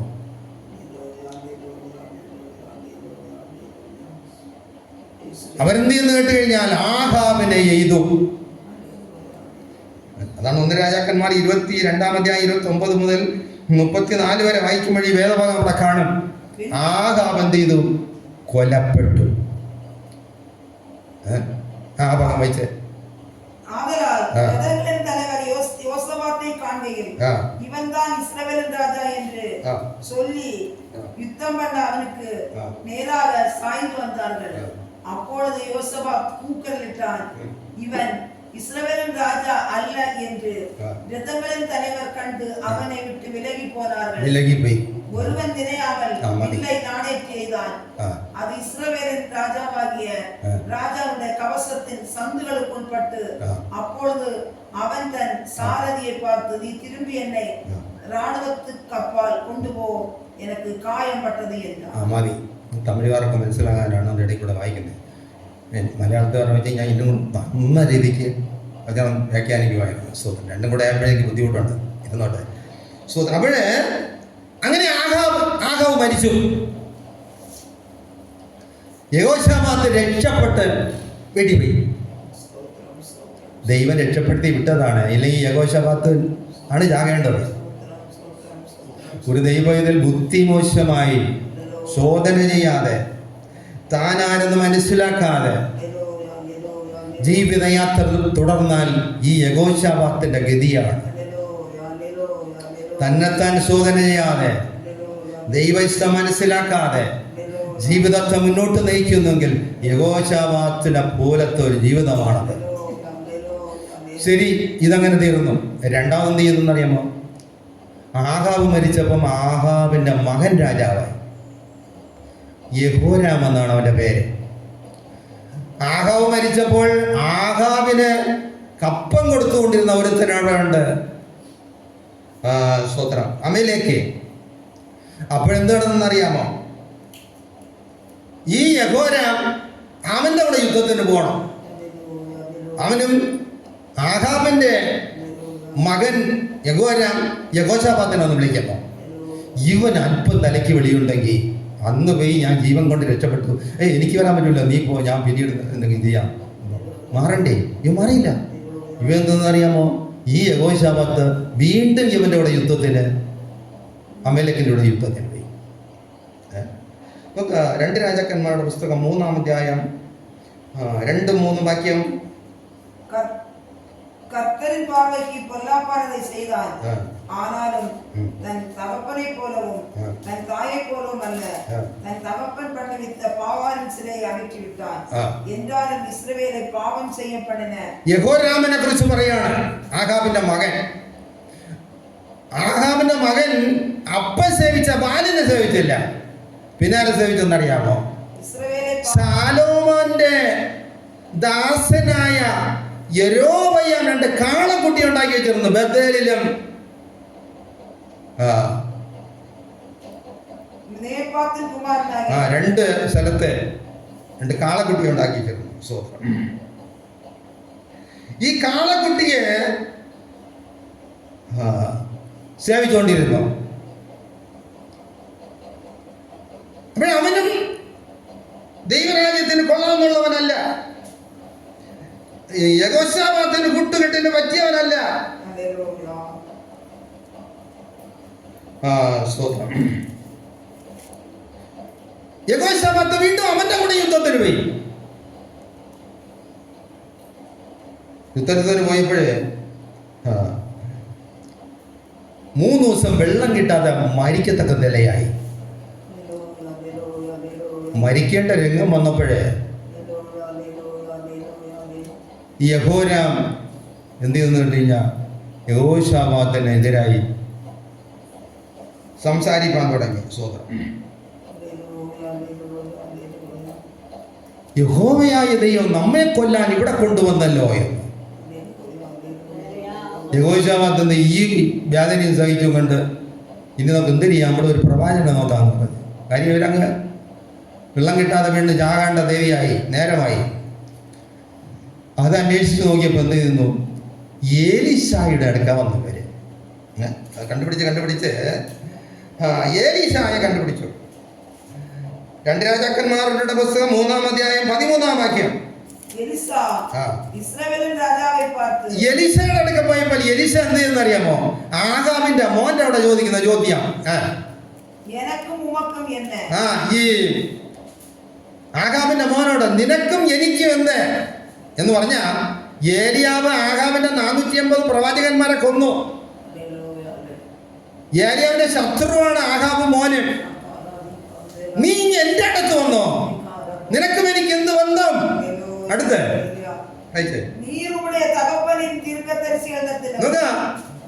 ആഹാബിന്റെ പ്രവാചകന്മാരുടെ അടുക്കലും എന്റെ അമ്മയുടെ പ്രവാചകന്മാരുടെ അടുക്കലും പോ. ഏലീശയ്ക്ക് തലയ്ക്കൽപ്പം വെളിയുണ്ട്. നിങ്ങൾക്ക് മനസ്സിലാവുന്നുണ്ടോ ഞാൻ പറയുന്നത്? ഏലീശ ദൈവത്തിന് ഇഷ്ടമാണോ ഞാൻ ചെയ്യുന്നത്? ശോധന ചെയ്ത് ഏലീശ ഉത്തരം പറഞ്ഞു. യഹോശാഫാത്ത് ഒരു ബുദ്ധിയില്ലാതെ അവന്റെ ജീവൻ വരെ നഷ്ടമാകത്തക്ക പ്രവൃത്തി. വെള്ളം കിട്ടാതെ മരിക്കാറായപ്പോൾ ഏലീശയുടെ അടുക്കൽ പോയി. ഏലീശ പറയുന്നു, നീ നിന്റെ അപ്പന്റെ അമ്മയുടെ പ്രവാചകന്മാരടുത്ത് പോ, നിനക്കും എനിക്ക് എന്ത് ബന്ധം? അടുത്തെന്ന് പറയുന്നത് മതി. സ്വതം. ഇപ്പോൾ മനസ്സിലാക്കണം, നമ്മുടെ ജീവിതം നാം സോദരനിൽ നിന്ന് പോയില്ലെങ്കിൽ ദൈവസന്നിധാനത്തിൽ അകന്നു പോകാനും ആത്മീക മനുഷ്യന് മരണം സംഭവിപ്പാനും സാധ്യതയുണ്ട്. അതുകൊണ്ട് ശോധന ചെയ്ത് ദൈവം മനസ്സിലാക്കി എന്ത് ചെയ്യണം മനസ്സിലാക്കി വേണം പ്രാർത്ഥിപ്പാൻ. മടുത്തു പോകാതെ പ്രാർത്ഥിക്കണം. മടുത്തു പോകാതെ പ്രാർത്ഥിക്കണം. മടുത്തു പോകാതിരിക്കാൻ ഇവയെല്ലാം ചെയ്യേണ്ടത്. മടുത്തു പോയാൽ ദൈവത്തിൽ നിന്നും വേഗം അന്യപ്പെട്ടു പോകും. യേശുവിനെയും കൂടി യെരുശലേം ദേവാലയത്തിൽ ആരാധനയ്ക്ക് പോയ അമ്മയപ്പന്മാർ യേശുവിനെ ശ്രദ്ധിക്കാതെ ഒരു ദിവസം വഴിയത്ര ഇങ്ങോട്ട് വന്നു. യേശുവിനെ നോക്കിയപ്പോൾ കണ്ടില്ല. തിരിച്ചവർ അങ്ങോട്ട് പോകുന്നത് 3-ാം ദിവസമാണ് ചെന്ന് യേശുവിനെ കാണുന്നത്. ഒരു ദിവസത്തെ ഇങ്ങോട്ടെത്ര, ഒരു ദിവസത്തെ അങ്ങോട്ടെത്ര, വീണ്ടും ഒരു ദിവസം എക്സ്ട്രാ പോകേണ്ടി വന്നു. വിശ്വാസ ജീവിതത്തിൽ നേരെ പ്രാർത്ഥിച്ചു പോകുന്ന ഒരു ദൈവം ഇതിൽ യേശുവിനോട് ഒരുമിച്ചിരിക്കേണ്ട സമയം ഇരുന്നില്ലെങ്കിൽ, ഒരു ദിവസം യേശുവില്ലാതെ യാത്ര ചെയ്താൽ 3 ദിവസം യേശുവില്ലാതെ അങ്ങോട്ട് യാത്ര ചെയ്യേണ്ടി വരും. നിങ്ങൾക്ക് മനസ്സിലാകുന്നു എന്ന് തോന്നുന്നു. സ്തോത്രം. പ്രാർത്ഥന എന്ന് പറഞ്ഞാൽ നാമം യേശു ഒരുമിച്ചിരിക്കേണ്ട സമയമാണ് പ്രാർത്ഥന. ഏതെങ്കിലും കുറച്ച് ജൽപ്പനമല്ല. യേശുവും ഒരുമിച്ചിരിക്കാൻ സമയം വേർതിരിക്കുന്നതാണ് പ്രാർത്ഥന. അപ്പോൾ ഒന്നാമത് മടുത്തു പോകാതെ പ്രാർത്ഥിക്കണം. രണ്ടാമത് എന്താണെന്ന് അറിയാമോ? ലൂക്കോസിന്റെ സുവിശേഷം 18-ാം അധ്യായം 5-6 വാക്യം. പ്രാർത്ഥിക്കുമ്പോൾ ഒരു നീതിമാനായി നിൽക്കണം. இந்த விதவை என்னை எப்பொழுதும் தொந்தரவு செய்கிறபடியால் இவள் அடிக்கடி வந்து என்னை அலட்டாதபடி இவளுக்கு நியாயம் செய்ய வேண்டும் என்று தனக்குள்ளே சொல்லிக் கொண்டான். இன்னும் கர்த்தர் அவனை நோக்கி, அநீதியுள்ள அந்த நியாயாதிபதி சொன்னதை சிந்தித்து பாருங்கள். அப்படியே தேவன் தம்மை நோக்கி இரவும் பகலும் கூப்பிடுகிற ഒരു വിധവ അനീതിയുള്ള യജമാനോട് ചോദിച്ചു. അവന് കൂടെ കുറ്റബോധം ഉണ്ടായിരിക്കണം. ഞാൻ ഇനി പോയി ഇവിടെ കാര്യം ചെയ്തു കൊടുത്തില്ലെങ്കിൽ പിന്നെ അവൾ എൻ്റെ ചവിട്ടത്തടിക്കുമെന്ന്. ദൈവസന്നിധാനത്തിൽ പ്രാർത്ഥിപ്പാൻ നിൽക്കുന്ന ഒരു ദൈവവൈദ്യൻ കുറ്റമറ്റ മനസാക്ഷിയോടുകൂടെ കൃപാസനത്തിൽ പോകണം. ഹല്ലേലൂയ. യേശു നീതിയുള്ള ന്യായാധിപതിയാണ്. അതേ സ്തോത്രം. നമ്മുടെ പ്രവൃത്തി ദൈവത്തിന് നീതിയായി തോന്നണം. നീതിയായി ദൈവസന്നിധാനത്തിൽ പോകണം. നമ്മൾ കാണുമ്പോൾ നമ്മുടെ പ്രവൃത്തി ദൈവത്തിന് നീതിയായി തോന്നണം. മനുഷ്യന് ചിലപ്പോൾ നമ്മുടെ പ്രവൃത്തി നീതിയായി തോന്നണമെന്നില്ല. ദൈവം നോക്കുമ്പോൾ നമ്മുടെ പ്രവൃത്തി നീതിയുള്ളതായി തോന്നണം. ഈ ലോത്ത് അബ്രഹാമിനോട് കൂടെ ഇറങ്ങിപ്പോയ ഒരു വ്യക്തിയാണ്. അബ്രഹാമിനെ ദൈവം വിളിച്ചു, വാ ഞാൻ കാണിക്കാൻ പാലുള്ള ദേശത്ത് പോകും. അപ്പൊ ഈ ലോത്തിന് ആരും കാണുകയില്ലായിരിക്കും. സഹോദരന്റെ മകനാ. കൂടെ പോയപ്പോഴ് ലോത്തിന് ആടും മാടും ഒന്നുമില്ല. അബ്രഹാം നല്ല മനുഷ്യൻ. നിനക്ക് 2 ആടിരിക്കട്ടെ എന്ന് പറഞ്ഞുകൊണ്ട് ആടും മാടും കൊടുത്തു കാണാം. അല്ല ഇവന് എവിടെ നാട് കിട്ടും. അപ്പോൾ ഈ ആടിനെ വളർത്തി ലോത്തിനൊരു വലിയ ആടുമാടുള്ള ഒരുത്തനായി മാറി. മേയ്ക്കുവാൻ ഇടയന്മാരും അവന് കിട്ടി. അബ്രഹാം ലോത്തിനെ ഒരു വലിയവനാക്കി.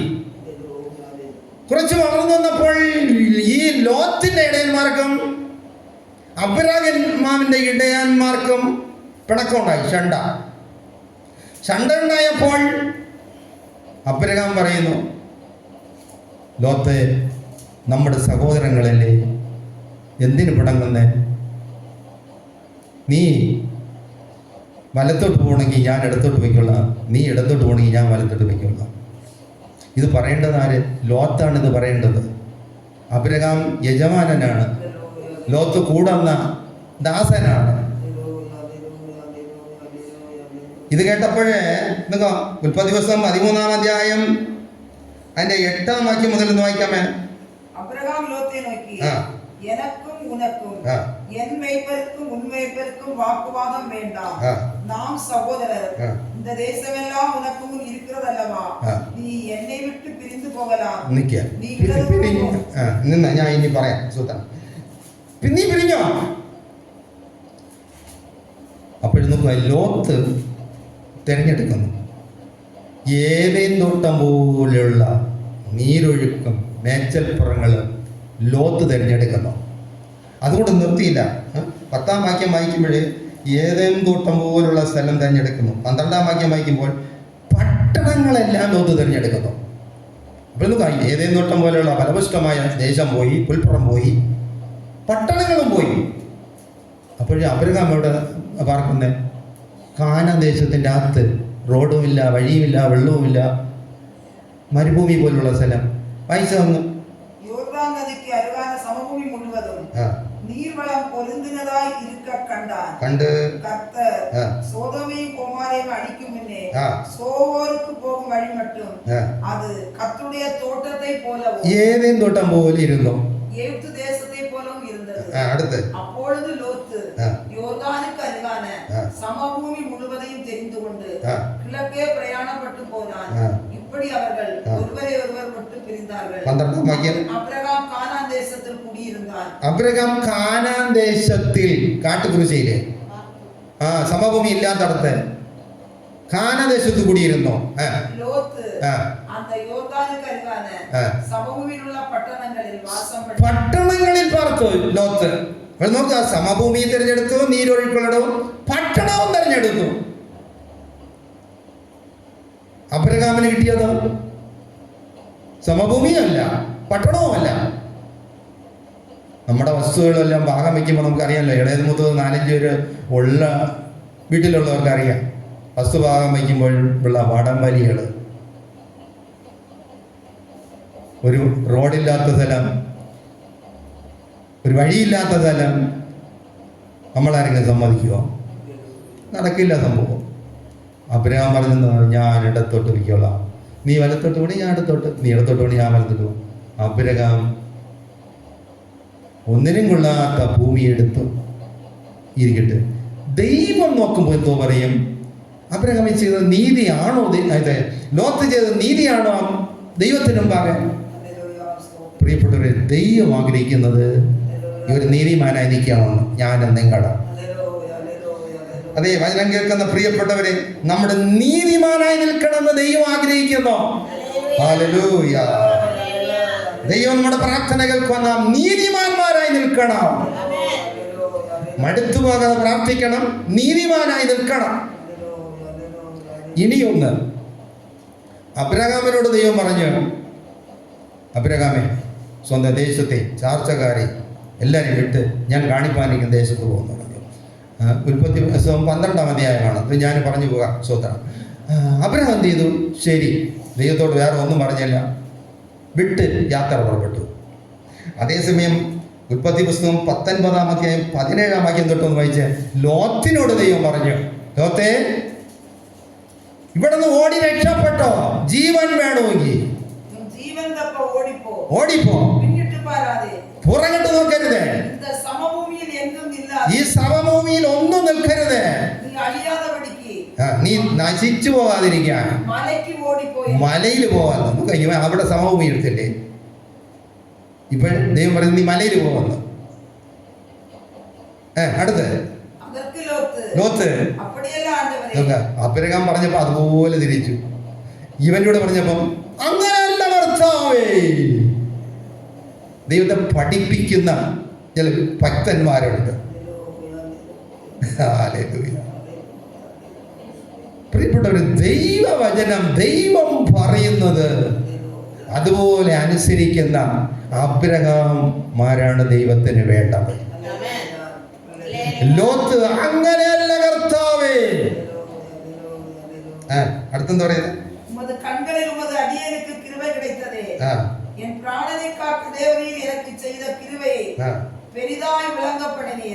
മലയ്ക്ക് ഓടിപ്പോയി എന്നാൽ മുടിയാതെ, മലയിൽ പോയി എന്നെ കൊണ്ട് പറ്റൂല, തീങ്കി എന്നെ തുടരും, ഞാൻ മരിച്ചു പോവേ, അതോ അന്ത ഊരി ഇരിക്കുന്നത്. ഇതാ ഇവിടെ ഒരു പട്ടണമായിരിക്കണോ? അതற்கு ഞാൻ ഓടിപ്പോ, പട്ടണത്തിൽ ഞാൻ പോവാ. നോക്കുക, ഞാൻ മലയാളത്തിൽ പട്ടണം, അവിടെ ഊരെന്നാ പറയുന്നത്. സ്തോത്രം. അപ്പോഴേ ലോത്ത് പറയുന്നത് ഇവിടെ ഒരു പട്ടണമായിരിക്കണേ, അവിടെ പോവാ. ദൈവം പറയുന്നത് ഈ മലയിൽ പോകുന്നു. ദൈവഭാഗം നീതിമാന്മാരായി നിൽക്കണം.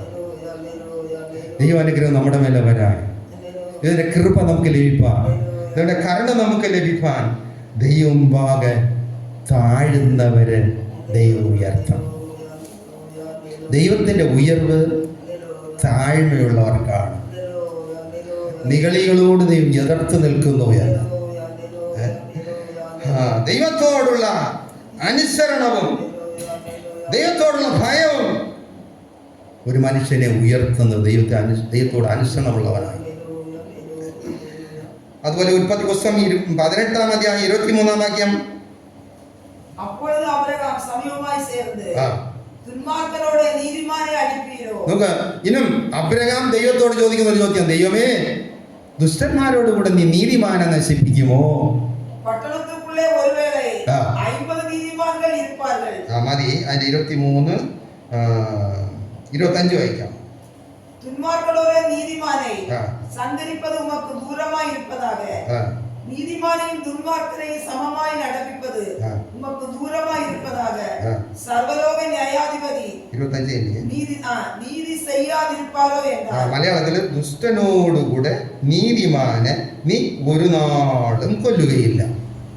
അപ്പോൾ മനസ്സിലാക്കണം, നീതിമാനായി നിൽക്കണം. നിന്നാൽ ഒരിക്കലും ദൈവം നശിപ്പിക്കുകയില്ല. ദൈവസന്നിധാനത്തിൽ പ്രാർത്ഥിപ്പാൻ ചെല്ലുമ്പോൾ നീതിമാനായി ദൈവം മുൻപാകെ നീതിമാനായി നിൽക്കണം. ഹല്ലേലൂയ. എല്ലാവരും ദൈവം ആഗ്രഹിക്കുന്നു അങ്ങനെയാണ്. ഒരു നീതിമാനായി പ്രാർത്ഥിപ്പാൻ ചെല്ലണം. ഒരു പരീക്ഷൻ പ്രാർത്ഥിപ്പാൻ പോയി, ഞാൻ അവരെ പോലെയല്ല ഇവരെ പോലെയല്ല, ദശാംശം കൊടുക്കുന്നു, അത് കൊടുക്കുന്നു, ഇത് കൊടുക്കുന്നു എന്ന് പറഞ്ഞിട്ട് പ്രാർത്ഥിച്ചു. ദൈവം അവൻ്റെ പ്രാർത്ഥന അംഗീകരിച്ചേയില്ല. ഭാവിയായ ഒരു മനുഷ്യൻ ദൈവസേനാന്ന് പോയി തന്നെ ശോധന ചെയ്തു, ഞാൻ ഭാവിയാണ്, ദൈവമേ എന്ന് വിളിക്കാൻ എനിക്ക് അർഹതയില്ല. ദൈവത്തിൻ്റെ മുഖത്ത് പോലും നോക്കാതെ അവൻ ദൈവമേ എന്ന് മാറത്തടിച്ച് വിളിച്ചു. ദൈവം അവനോട് കാരണം കാണിച്ചു. എന്നെ കേൾക്കുന്ന പ്രിയപ്പെട്ടവരെ, ദൈവം ഭാഗം നീതിയോട് നിൽക്കണം. ഹല്ലേലൂയ. ഇന്നും നെഹെമ്യ പ്രവചനം 9-ാം അധ്യായം അതിൻ്റെ 30-ാം വാക്യം കൂടെ. നെഹെമ്യ പ്രവചനം 9-ാം അധ്യായം അതിൻ്റെ 30-ാം വാക്യം.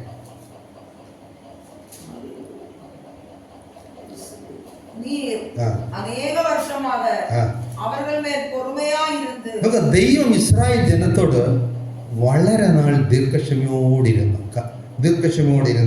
ഓർമ്മയോടിരുന്ന്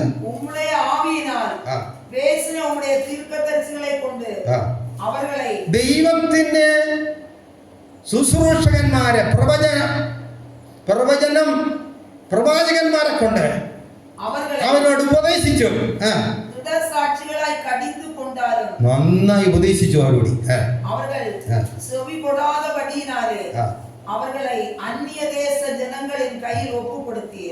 അവര് അനുസരിക്കാത്തതിനാൽ അവര് അടിമകളായി വിട്ടു. അപ്പോൾ എന്ത് ചെയ്യണം ദൈവമേ എന്ന് ചോദിച്ച് ദൈവഹിതം മനസ്സിലാക്കി പോകുന്ന ഒരു വ്യക്തി വിടുവിക്കപ്പെടുന്നതിൽ എല്ലാറ്റിലും ദൈവജനത്തിനും ദൈവത്തിനും യോജിപ്പുള്ളവരായി നീതിയുള്ളവരായി നിൽക്കണം. അതുപോലെ തന്നെ സങ്കീർത്തനം 11-ാം അധ്യായം 7-ാം വാക്യത്തിൽ പറയുന്നു, യഹോവ നീതിമാൻ, അവൻ നീതിയെ ഇഷ്ടപ്പെടുന്നു, നേരുള്ളവർ അവന്റെ മുഖം കാണും. നീതിയോടും നേർമയോടും നിന്നാൽ ദൈവത്തിന്റെ മുഖം കാണാം. നമ്മുടെ പ്രാർത്ഥിക്കാനിരിക്കുമ്പോൾ നിരന്തരം പ്രാർത്ഥിക്കുന്ന ദൈവമക്കൾക്ക് അറിയാം, പ്രാർത്ഥിക്കാനിരിക്കുമ്പോൾ നമ്മുടെ ഹൃദയം ദൈവം മുൻപാകെ തന്നെയോ നിൽക്കുന്നു, അല്ല വേറെ എവിടെയോ കാസർഗോഡിലാണോ എന്നുള്ളത് നിരന്തരം പ്രാർത്ഥിക്കുന്ന ദൈവമക്കൾക്ക് അറിയാം. തിരുവെഴുത്ത് പറയുന്നു, സ്തോത്രം, യഹോവ നീതിമാൻ, അവൻ നീതിയെ ഇഷ്ടപ്പെടുന്നു, നേരുള്ളവർ അവന്റെ മുഖം കാണുമോ. നേർമയോട് ജീവിച്ച മുട്ടുമടക്കുമ്പോൾ ദൈവത്തിന്റെ മുഖപ്രകാശം നമ്മുടെ അന്തരംഗ ആത്മാവ് കാണും. ഹല്ലേലൂയ. ഇന്നും സദൃശവാക്യം 20-ന്റെ 7 പറയുന്നു, പരമാർത്ഥതയിൽ നടക്കുന്നവൻ നീതിമാൻ. മനഃസാക്ഷി ശോധന ചെയ്ത് വഴിയിൽ നടന്നാൽ നീതിമാനാകാം. അപ്പോൾ ഒരു മനുഷ്യൻ പ്രാർത്ഥിക്കുമ്പോൾ ശ്രദ്ധിക്കേണ്ട കാര്യം, മടുത്തു പോകാതെ പ്രാർത്ഥിക്കണം. രണ്ടാമത്, ഒരു നീതിമാനായി പ്രാർത്ഥിപ്പാൻ ഇരിക്കണം. നീതിമാനായി ദൈവഭാഗം നിൽക്കാൻ പരിശ്രമിക്കണം. ഇനി ഒരു കാര്യം കൂടെ വേഗത്തിൽ പറഞ്ഞ് നിർത്താം. ലൂക്കോസിന്റെ സുവിശേഷം 18-ാം അധ്യായം 7-ാം വാക്യം. രാപ്പകൽ പ്രാർത്ഥിക്കുന്ന ഇവർക്ക് പ്രതിക്രിയ നടത്തി രക്ഷിക്കും. 18:7.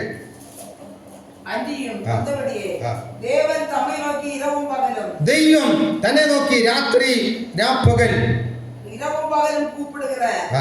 கூப்பிடுவர்களாகிய தம்மால் தெரிந்து கொள்ளப்பட்டவர்களின் விஷயத்தில் நீடிய பொறுமை உள்ளவராயிருந்து அவர்களுக்கு நியாயம் செய்யாமல் இருப்பாரோ? ദൈവം ശീഘ്രത്തിൽ അവർക്ക് ന്യായം ചെയ്യുവാൻ. അവിടെ ന്യായം ചെയ്യാന്ന് പറയുന്നു. മലയാളത്തിൽ പറഞ്ഞ രാപ്പകൽ പ്രാർത്ഥിക്കുന്നവർക്ക് പ്രതിക്രിയ നടത്തി രക്ഷിക്കും എന്നാണ് പറയുന്നത്. രാപ്പകൽ പ്രാർത്ഥിക്കുന്നവർക്ക് പ്രതിക്രിയ നടത്തി രക്ഷിക്കും. രാപ്പകൽ പ്രാർത്ഥിക്കുക എന്ന് പറഞ്ഞാൽ നിങ്ങളൊന്ന് ചിന്തിച്ചു നോക്കുക. നമ്മുടെ പ്രാർത്ഥനയല്ല 5-10 മിനിറ്റ് ആകുമ്പോൾ നമ്മുടെ പ്രാർത്ഥന തീരണം. പിന്നെ എങ്ങനെ രാപ്പകൽ പ്രാർത്ഥിക്കുന്നത്?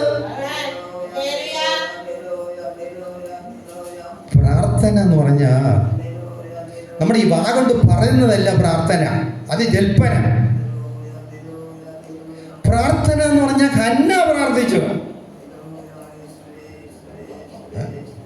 ഹന്ന പ്രാർത്ഥിച്ച എങ്ങനെയെന്ന് ചോദിച്ചാ ഹൃദയം ദൈവസന്നിധാനത്തിൽ പകർന്നു എന്നാണ്.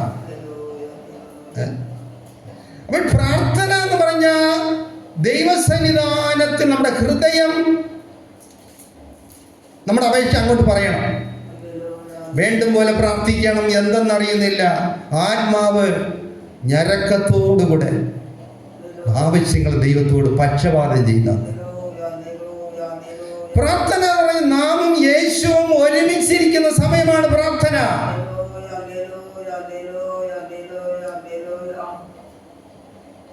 ചിലരും പ്രാർത്ഥിച്ചാല് ആ വീട്ടിൽ പിന്നെ ആർക്കും കിടക്കാൻ പറ്റില്ല. കാസിലൊക്കെ ഇങ്ങനെ നടന്ന് പ്രാർത്ഥിച്ചാൽ പിടിച്ചിറക്കി വീട്ടിൽ വിടും. നാമും കർത്താവുമായി ഒന്നിച്ചിരുന്ന് പ്രാർത്ഥിക്കേണ്ടത് എങ്ങനെയെന്നറിയുമോ? വായല്ല നമ്മൾ പിളർക്കേണ്ടത്, ഹൃദയമാണ് കീറേണ്ടത്. പ്രാർത്ഥിപ്പാൻ അറിഞ്ഞൂടാത്തൊരു പ്രാർത്ഥന പഠിച്ചുകൊള്ളാം. ഞാൻ എല്ലാം വാക്യത്തിന്റെ അടിസ്ഥാനത്തിലാണ് പറയുന്നത്.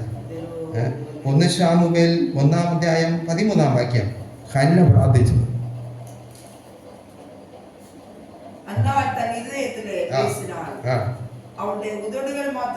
ഹൃദയത്തിൽ പേശിനാർ. ഹൃദയം കൊണ്ട് ദൈവത്തോട് പറയുന്നതാണ് പ്രാർത്ഥന. അപ്പൊ ആ കൊണ്ട് പ്രാർത്ഥിച്ച എത്ര നേരം പ്രാർത്ഥിക്കാം.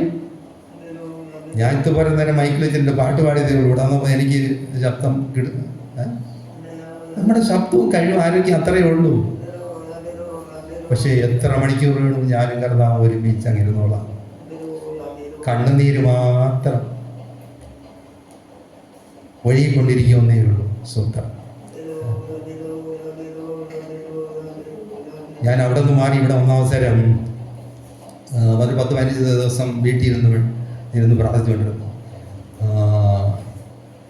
എന്നുവെച്ചാൽ ഈ അറിവുള്ള ശുശ്രൂഷകന്മാർക്ക് മനസ്സിലാക്കാൻ പറയുന്നത് 100 പേര് വിശ്വാസികളുള്ള സ്ഥലത്ത് നിന്ന് 10-12 പേര് ഉള്ളിടത്ത് അയച്ചു വിടുമ്പം എല്ലാ ശുശ്രൂഷകന്മാരും അറിയാത്തവരില്ല. അതുപോലെ ഞാൻ വരുന്ന കാര്യം ഇങ്ങനെ പോയേന്ന് വിളിച്ചല്ല കരഞ്ഞ് ഉണ്ടാതെ ഒരു മൂലയ്ക്ക് ഇരുന്ന് വീട്ടി. എൻ്റെ മോളെന്ത് ചെയ്യുന്ന അറിയുമ്പോൾ സ്കൂളിൽ പോകുന്ന നേരത്ത് ബുക്കൊക്കെ എടുക്കാനില്ല ആ മുറിക്കകത്ത് വരും. ഇവളൊന്ന് ബുക്കും എടുത്തിട്ട് അമ്മയോട് ചെന്ന് പറഞ്ഞിരിക്കണം, പപ്പ ചുമ്മാ കണ്ണടച്ചുകൊണ്ടിരിക്കണം, കണ്ണിൽ നിന്ന് കണ്ണീര് പാഞ്ഞുകൊണ്ടിരിക്കണം. പിന്നീട് കുറേ ദിവസം കഴിഞ്ഞാണ് എന്നോട് പറഞ്ഞേ. മിണ്ടാതെ ഇരുന്ന് കണ്ണീര് വിട്ടു. 15 ദിവസം കഴിഞ്ഞ് കുറച്ച് വിഷമം മാറി ജയിച്ചൊക്കെ ചില കാര്യങ്ങളൊക്കെ ചെയ്യാൻ തുടങ്ങി. 1-2 വർഷത്തിനകത്ത് ജോലി കിട്ടി കേട്ടാ. കാര്യം രാപ്പകൽ പ്രാർത്ഥിക്കുന്നവർക്ക് വേണ്ടി ദൈവം പ്രതിക്രിയ നടത്തി രക്ഷിക്കുമെന്ന്. 18-7 മലയാളത്തിൽ പറഞ്ഞു, രാപ്പകൽ പ്രാർത്ഥിക്കുന്നവർക്ക് പ്രതിക്രിയ നടത്തി ദൈവം രക്ഷിക്കുമെന്ന്. രാപ്പകൽ തീരാത്ത പ്രശ്നമുണ്ടെങ്കിൽ രാപ്പകൽ പ്രാർത്ഥിപ്പാൻ തയ്യാറാകും. നിശ്ചയം ദൈവം പ്രതിക്രിയ നടത്തി രക്ഷിക്കും. ഞാൻ ഇത് അനുഭവത്തോടെ പ്രസംഗിക്കുന്നതാണ് കേട്ടാ. അനുഭവം ഇല്ലെങ്കിൽ ഈ വാക്യമൊന്നും ആരും പറയില്ല, പറയാൻ പറ്റൂല. എൻ്റെ അനുഭവമാണ്. ഹൃദയം ദൈവത്തോട് നിലവിളിക്കുന്ന ഒരു അനുഭവം ഉണ്ടെങ്കിൽ രാപ്പകലതു ദൈവം പ്രതിക്രിയ നടത്തി രക്ഷിക്കാം. ഹല്ലേലൂയ. യോവേൽ 2:13 പ്രാർത്ഥിക്കേണ്ടത് വസ്ത്രങ്ങളെയല്ല ഹൃദയങ്ങളെ കീറുവീൻ. ഇപ്പം മനസ്സിലാക്കണം, പ്രാർത്ഥിക്കേണ്ടത് നമ്മുടെ ഈ ശബ്ദമൊന്നുമല്ല. ശബ്ദമൊക്കെ മനുഷ്യന് ഡിസ്റ്റർബ് ഉണ്ടാകും കേട്ടോ. തനിപ്രാർത്ഥനയാണ് ഞാൻ പറയുന്നത്, സഭയോടുള്ള പ്രാർത്ഥനയല്ല.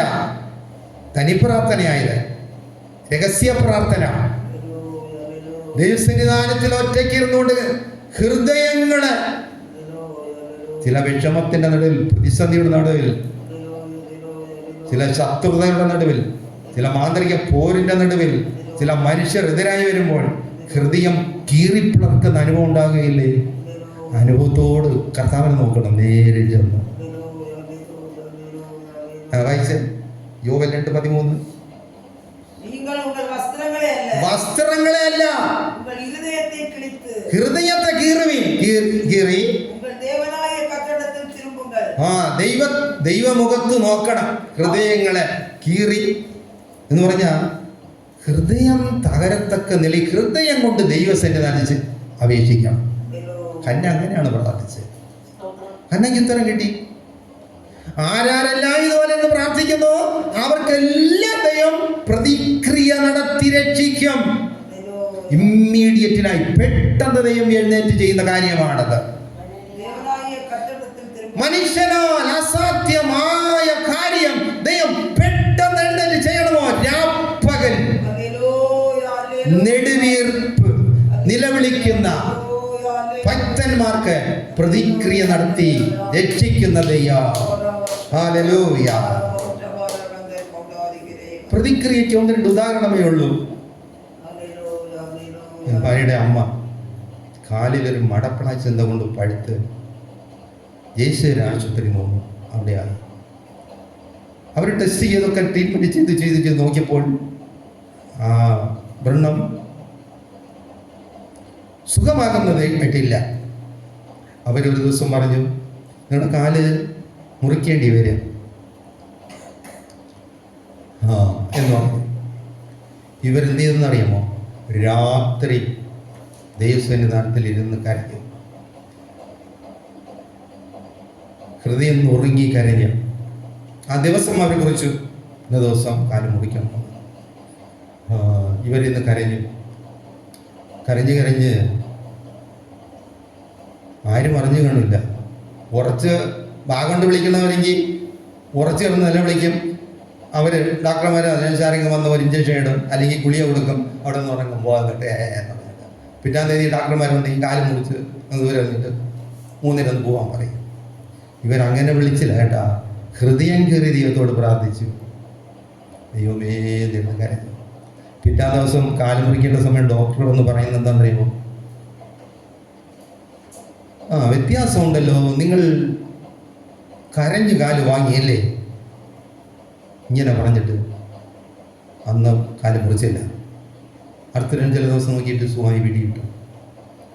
എന്നെ കേൾക്കുന്ന പ്രിയപ്പെട്ടവരെ, രാപ്പകൽ കരയുന്നവർക്ക് വേണ്ടി ദൈവം പ്രതിക്രിയ നടത്തി രക്ഷിക്കുന്ന ദൈവമാണ്. Hallelujah, hallelujah.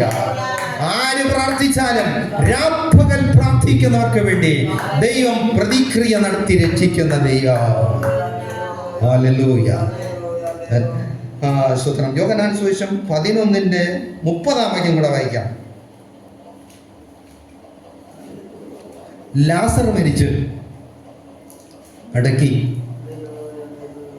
വീട്ടിൽ ദുഃഖത്തോടായിരിക്കുന്നു മാർത്തയും മറിയയും. യേശു ദൂരത്തിൽ വരുന്നു. മാർത്ത കണ്ട് വായിച്ചേ.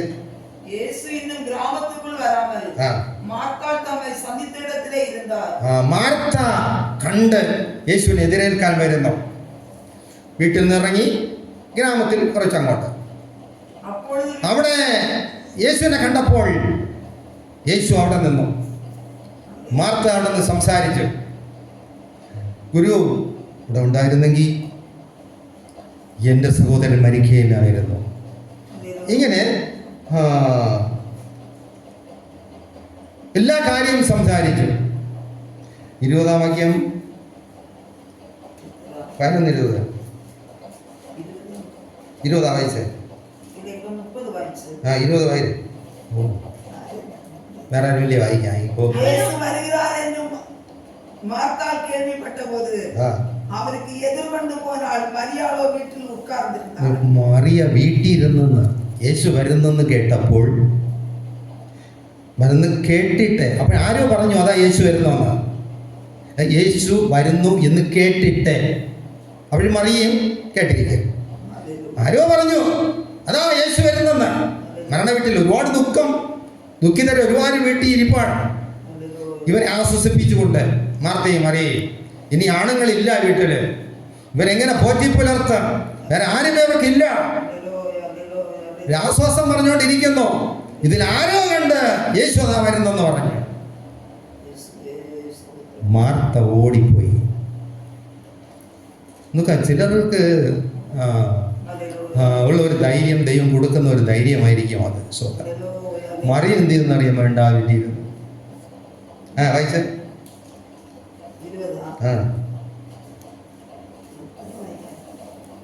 ആരുമില്ല. ஆண்டவரே, நீர் இங்கே இருந்திருந்தீரானால் என் சகோதரன் மரிக்க மாட்டான். இப்போ நீர் தேவனிடத்தில் கேட்டு கொள்கிறது எதுவோ அதை தேவன் உமக்கு தந்தருளுவார் என்று அறிந்திருக்கிறேன் என்றார். இயேசு அவளை நோக்கி 11:28 തൻ്റെ സഹോദരിയായ മറിയെ സ്വകാര്യമായി ചെന്ന് മാർത്ത, ഗുരു നിന്നെ വിളിക്കുന്നു എന്ന് പറഞ്ഞു. ഇപ്പോൾ മാർത്ത യേശുവിനെ എതിരേറ്റെടുത്ത് യേശു അങ്ങ് ഇരിപ്പാണ് ഗ്രാമത്തിൻ്റെ അകത്ത്.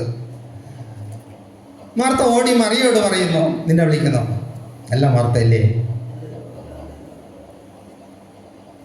സമാധാനത്തോടെ വന്ന് മറിയെ നിന്നെ വിളിക്കുന്നു. പോയി അവൾ அதை கேட்டவுடனே சீக்கிரமாக எழுந்து அவளிடத்தில் வந்தாள். இயேசு இன்னும் கிராமத்துக்குள் வராமல் மார்த்தா தம்மை சந்தித்த இடத்திலே இருந்தார். മാർത്ത യേശുവിനെ എതിരേറ്റ സ്ഥലത്ത് യേശു ഇരുന്നു. அப்பொழுது வீட்டிலே அவளோடு கூட இருந்து அவளுக்கு ஆறுதல் சொல்லிக் கொண்டிருந்த யூதர்கள் மரியாள் சீக்கிரமாக எழுந்து போகிறதை கண்டு அவள் கல்லறையிடத்தில் அழுகிறதற்கு போகிறாள் என்று சொல்லி அவளுக்கு பின்னே போனார்கள். இயேசு இந்த இடத்தில் மரியாள் வந்து அவரை கண்டவுடனே அவர் பாதத்தில் விழுந்து, ஆண்டவரே, நீர் இங்கே இருந்திரானால் என் சகோதரன் மரிக்க மாட்டான் என்றாள்.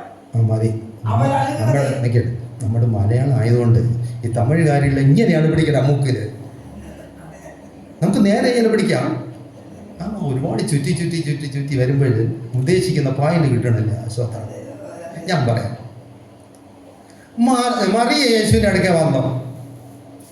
വന്ന് കാര്യം പറഞ്ഞു, കർത്താവ് നീ ഇരുന്നെങ്കിൽ ശരി.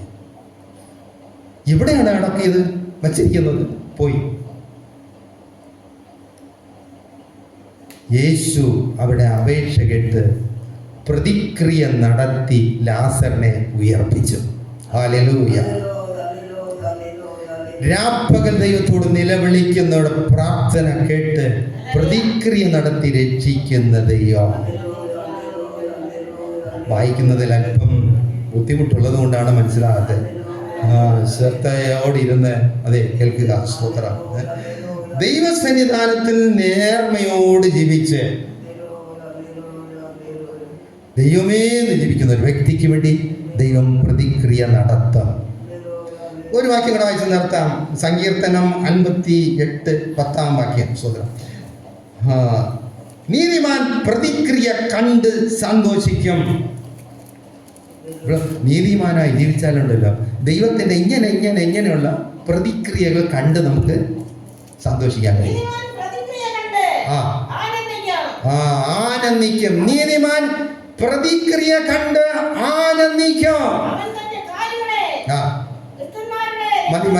മതി. സ്വതന്ത്രം. നീതിമാൻ പ്രതിക്രിയ കണ്ട് ആനന്ദിക്കാം. എന്നെ കേൾക്കുന്ന പ്രിയപ്പെട്ടവരെ, പ്രാർത്ഥിക്കുമ്പോൾ ശ്രദ്ധിക്കേണ്ട കാര്യം, മടുത്തു പോകരുത്. നീതിമാനായ ദൈവം ഭാഗം നിൽക്കണം.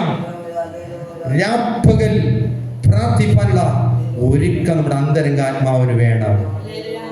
നമ്മുടെ പ്രശ്നം ഏതായാലും സ്വർഗത്തിൽ ദൈവം പരിഹരിപ്പാൻ ശക്തനാണ്.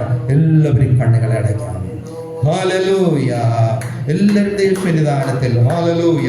കേൾക്കപ്പെട്ട തിരുവചനത്തിന്റെ മുന്നിൽ ദൈവം ഞാൻ എങ്ങനെയാണ് പ്രാർത്ഥിക്കുന്നത്, എന്റെ പ്രാർത്ഥനയ്ക്ക് പരിഹാരമുണ്ടോ? ഹല്ലേലൂയ.